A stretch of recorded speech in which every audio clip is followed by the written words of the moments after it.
mengalami masalah mental, gangguan mental, dan emosional. Memiliki tingkat kesehatan mental yang baik. Lembaga Indonesia National Adolescent Mental Health Survey mengungkapkan sebanyak 1 dari 3 remaja berusia 10 hingga 17 tahun di Indonesia memiliki masalah kesehatan mental.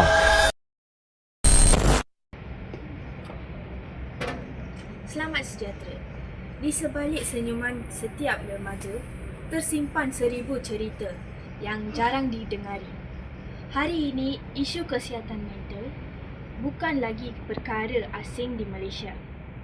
Mengikut statistik, tinjauan kebangsaan kesihatan dan mobiliti, 1 daripada 4 remaja di negara kita mengalami gejala depresi.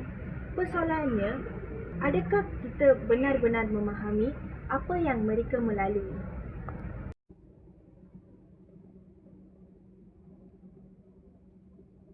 Statistik menunjukkan peningkatan mobil mental dalam tekanan emosi dan depresi remaja Malaysia dengan hampir 29% remaja 13 hingga 17 tahun mengalami masalah kesihatan mental. Tinjauan mendapati kira-kira 424,000 kanak-kanak remaja 5 hingga 15 tahun berisiko didorong oleh tekanan akademik, buli cyber dan penggunaan media sosial.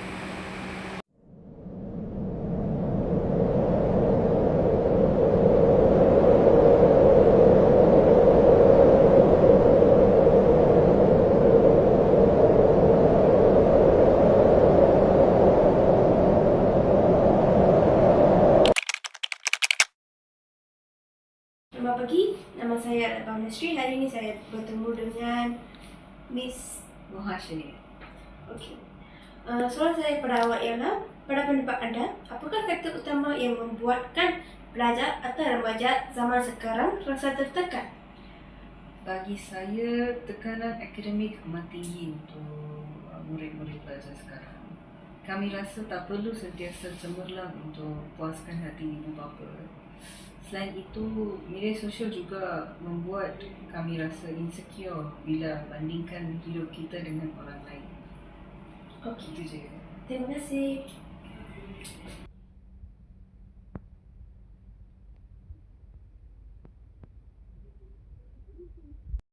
Hai, nama saya adalah Nasri.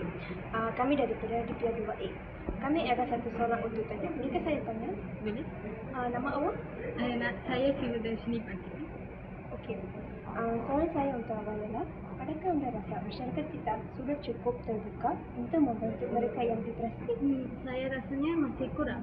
Ramai lagi yang anggap depresi ini sebagai kurang iman atau sekadar ingin perhatian, padahal mereka perlukan sokongan profesional. Okey, terima kasih.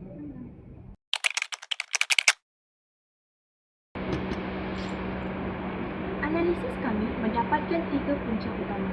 Pertama adalah ekspektasi akademik, harapan tinggi dari keluarga atau sistem pendidikan yang berorientasikan peperiksaan. Yang kedua adalah cyberbullying dan media sosial. Perbandingan gaya hidup yang tidak realistik menyebabkan rendah diri. Yang ketiga adalah kurang sokongan emosi, ketidakmampuan meluangkan perasaan kerana takut dihakimi oleh masyarakat.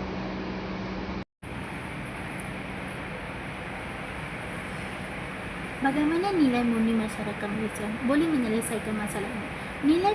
Nilai kasih sayang dan saling menghormati perlu diperhatikan. Masyarakat janganlah melabelkan pesakit mental, sebaliknya berkaitan sokongan moral. Institusi keluarga harus menjadi tempat yang selamat untuk remaja bercinta. Nilai keberanian juga penting bagi remaja untuk tampil mendapatkan bantuan pakar tanpa rasa malu. Kesimpulannya, tekanan mental dan depresi bukannya satu kelemahan, tetapi satu penyakit yang boleh dirawat. Sebagai rakyat Malaysia yang berhati, marilah kita membina persekitaran yang lebih empati. Ingat, anda tidak